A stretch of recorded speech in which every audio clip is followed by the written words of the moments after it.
man. Holy Ghost move, Holy Ghost have to move, you know what I mean? Yeah, Holy Ghost have to dash some water, dash some water.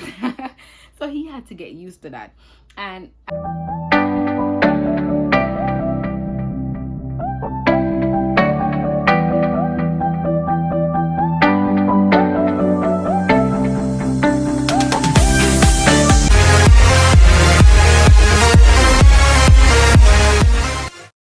hi guys, welcome back to my channel.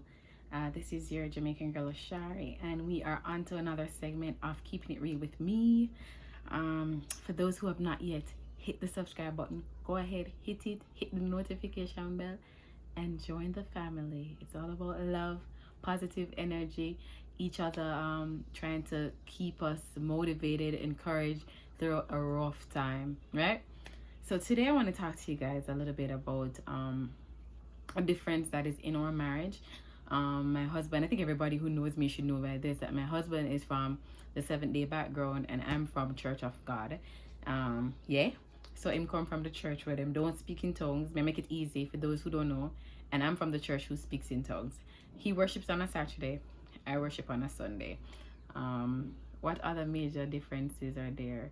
Pretty much I think those are the two major differences between our denomination, and everything else is pretty much the same. You know, they have a lot of stipulation on the Sabbath day, you know, to keep it holy. You don't work from sundown on Friday to the Saturday. They don't eat certain meats. They do not encourage certain like body piercings and stuff like that. Well, I don't think any church encouraged that anyways. But yes, that has always been an issue that people, you know, people who I know, people who I don't know, always come to me and it's like, your husband a Seventh-day Adventist? Like, how does that work? Or, you know, sometimes they want to ask a question and they don't ask it.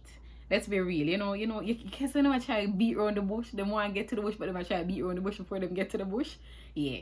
So I'm an expert at knowing when people are beat around the bush and want to get to the point and afraid to get to the point, you know. One, because I guess they don't want to be offensive. Two, because them just afraid to ask. So yeah. So I'm just gonna lay it down here, thick, thin, in between. Anyway, we want to look at it. Alright. My battery dying, but anyways. So let's go. So, my husband and I, we've known each other all along, like since we were kids growing up, because he was living in the neighboring community, but we weren't like that. Me never interested in him never interested in me. I guess we just never see each other like that at the time, you know. Fast forward to you know, when we reconnected again through Facebook, and of course, I had already known that his family was from the Seventh-day background, but it was just never an issue to me. Whether you want to go Seventh-day Adventist, whether you want to go Jehovah's Witness, it just never mattered to me. My theory on love is love. You don't get to choose who you love, you know. Who you love is just who God already ordained for you to love. So that was always my theory from day one. So if I fall in love with somebody who is from the Mormon faith, then so be it. That's how God designed it to be. I stand corrected. This is just my opinion. Okay, so you know, we started courting. And my husband was living overseas at the time. I was living in Jamaica.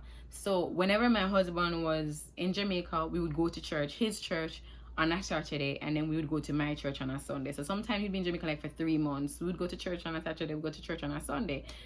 It was no big deal to us. It just seemed natural. It's fine. We're all church people, so we enjoy going to church. If we could go to church 7 days a week, I would enjoy going to church 7 days a week. It was like nothing to me. So we went to church on a Saturday, went to church on a Sunday. We've been married 5 years, been dating 8 years, and we've never, literally, when I say never had an argument about church and which day we go to church from which day we not go to church. It was just never, it's just one of those things that just so natural. Now, so fast forward to when we were doing our marital counseling. Of course, listen, let me not say this. I'm not big on premarital counseling, but I'll leave that for another discussion.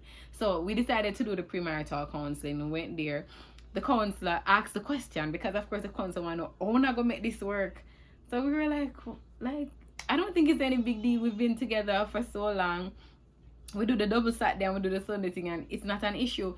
Furthermore, I come to understand my husband, the things that he likes, he doesn't like, and we just find a middle ground for it, and that's it. He never even have to ask me what's the middle ground. I already understand his likes and don't likes. Furthermore, most of the stuff that he doesn't eat, I don't eat. the thing, I'm not a person that really enjoy going out on a Friday night either, or on a Sabbath. I try to take those time for my like meltdown time. So that was just never a big deal. So when the pastor brought the counselor brought this up at the time, I was like, what are you talking about? But the person was kind of hammering down more as to, you guys are unequally yoked. Of course, we never go back after that. Like, why should I waste my time? Like, you don't get to tell me who to fall in love with and what looks right from what don't look right. That is man-made. My marriage was ordained by God, so you can keep that. Anyway, so we didn't go back to premarital counseling because, of course, people were like, oh, this is not going to work, blah, blah, blah. Fast forward to the person who was supposed to do our wedding. When the gentleman told me that I had to get baptized in the 7-day church before he could do the wedding. No, tell me no, said it, Satan now walk. Yes, that's what the man told me. Said I have to get baptized first in the 7-day church before he would actually marry us. So I was like, okay, bye-bye. See you later. Sorry, we're not going to use you. Maybe we have to use a JP if no pastor don't want married with, because this year marriage must go on.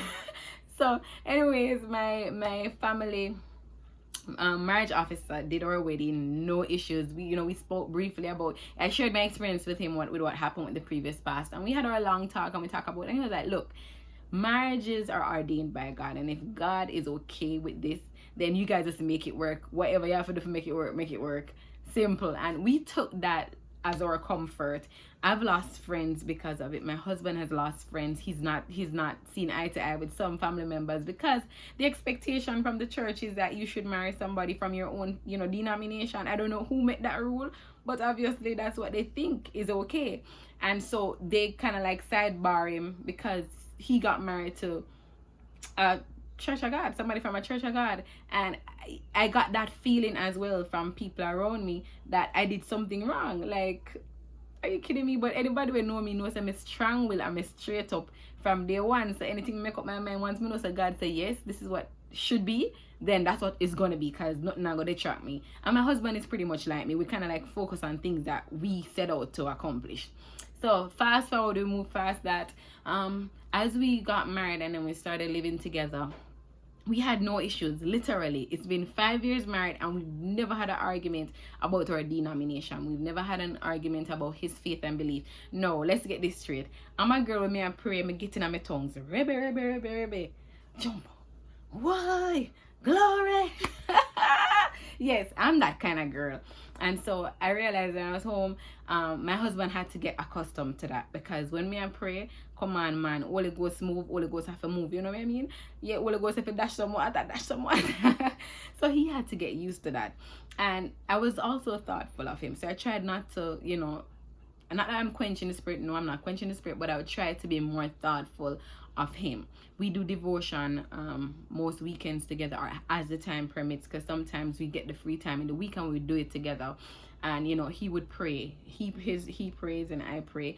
We pray two different ways, because of course now I pray and I get up and the Holy Ghost him can't manage that. But he has like grown significantly in understanding that there's a middle ground between our denomination and our faith, and we have accepted that. And the biggest thing for me is that a lot of people see the differences that we have in terms of the denomination. Nobody sees how much things there are in common, because if you should stop and look, there's so many things in common as opposed to what is not in common. So why do we have to focus on the difference so much? Listen, this is man-made. Denomination is man-made. Look, Christianity is from God, and if we're all saying the same thing, that God is God, he is Lord, he's sovereign, he's king, he's all encompassing, then we're all on the same page. I don't have time to discuss if I should be worshiping on the Saturday or if I should be worshiping on the Sunday. I don't have time to argue with my husband about, you should be speaking in tongues or you should not be speaking in tongues. I don't know.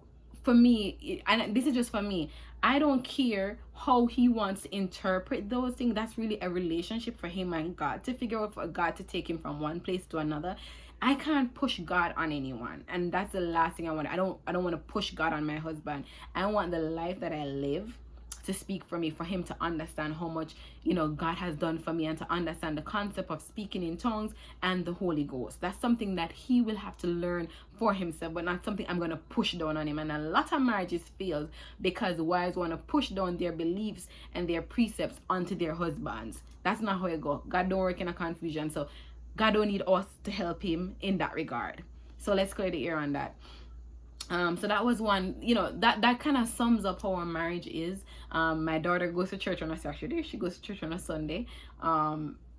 I don't care if she want to go to church all 10 days a week. If 10 days a week did exist, I don't care. It means more God fear, more more knowledge, wisdom, and understanding for her. We don't fuss about these things. There's one point where let's talk about this now. So we've had differences because, like, my daughter, I wouldn't want my daughter's ears to be pierced, and my husband is against it. No ears piercing. No, none of them stuff there, them fancy there. So my daughter's here is not pierced, and it's primarily because of his belief. No, my husband is not okay with piercings. He's not okay with them. So let's get clear. He's not a fan of makeup. He's fine, but he's not a fan. My husband prefers the raw, natural you. But he understands that I am not from his background, and he accepts me for that. So we're good. We're good. But I primarily did this video because a lot of people are in love with people who are not from the same denomination as them, and you feel guilty. People are causing you to feel guilty to love who you love. No, let me tell you straight up.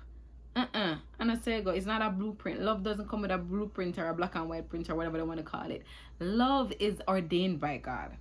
Right? And so if God has blessed you with someone that you believe should be your life partner, you've prayed to God about it and God said yes, denomination should not be a factor. It should not be a factor. And if anybody is causing you to feel away because of that, then these people don't deserve to be in your circle. Get me? No, positive energy, positive vibe. As I said before, we've been married 5 years. We've never had a disagreement about denomination. And let me tell you something. Every day I get up, I fall in love with my husband over and over again. That's my honey bunny, my bonus. Yes, that's my man. And I fall in love with him every day because of who he is.